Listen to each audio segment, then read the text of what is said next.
My name is Mark Hake. I'm from Scottsdale, Arizona, and I'm very interested in your policies on diversification and also how you concentrate your investments. And I've studied your annual reports going back a good number of years, and there's been years where you had a lot of stocks in your marketable, equitable securities portfolio, and there was one year where you only had 3 in 1987.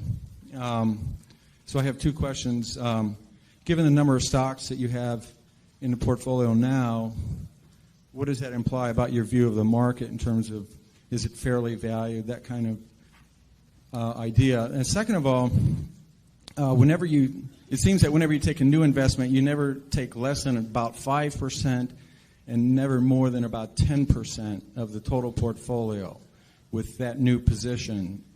And I wanted to see if I'm correct about that. Yeah, well, on the second point, that really isn't correct. We have positions which you don't even see because we only listed the ones above 600 million in the last report, and obviously those are all smaller positions. Sometimes that's because they're smaller companies and we couldn't get that much money in. Sometimes it's because the prices moved up after we bought them. And sometimes it's because we may be selling the position down even. But so there's nothing magic. We like to put a lot of money in things that we feel strongly about. And that gets back to the diversification question. We think diversification is, as practiced generally, makes very little sense for anyone that knows what they're doing. Diversification is a protection against ignorance. I mean, if you want to make sure that nothing bad happens to you relative to the market, you own everything. There's nothing wrong with that. I mean, that is a perfectly sound approach for somebody who does not feel they know how to analyze businesses. If you know how to analyze businesses and value businesses, it's crazy to own 50 stocks or 40 stocks or 30 stocks probably, because there aren't that many wonderful businesses that are understandable to a single human being in all likelihood. And to have some super wonderful business and then put money in number 30 or 35 on your list of attractiveness and forego putting more money into number 1 just strikes Charlie and me as madness. And it's conventional practice, and it may, if all you have to achieve is average, it may preserve your job, but it's a confession in our view that you don't really understand the businesses that you own. On a personal portfolio basis, I own 1 stock, but it's a business I know, and it leaves me very comfortable.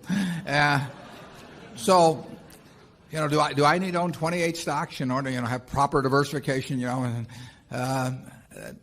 be nonsense. And within Berkshire, I could pick out 3 of our businesses, and I would be very happy if they were the only businesses we owned and I had all my money in Berkshire. Now, I love it, the fact that we can find more than that and that we keep adding to it.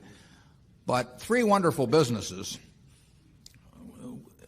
is more than you need in this life to do very well. And the average person isn't going to run into that. I mean, if you look at how the fortunes were built in this country, they weren't built out of a portfolio of 50 companies. They were built by someone who identified with a wonderful business. Coca-Cola is a great example. A lot of fortunes have been built on that. And there aren't 50 Coca-Colas.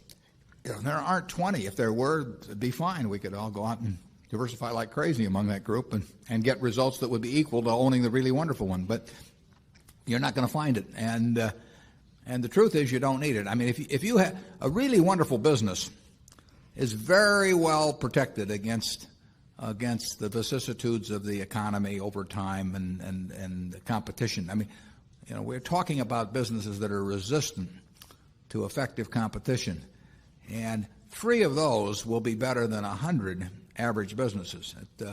And they'll be safer, incidentally. I mean, there is less risk in owning 3 easy to identify wonderful businesses than there is in owning 50 well-known big businesses. And it's amazing what has been taught over the years in finance classes about that. But I can assure you that I would rather pick if I had to bet the next 30 years on the fortunes of my family that would be dependent upon the income from a given group of businesses, I would rather pick 3 businesses from those we own than own a diversified group of 50.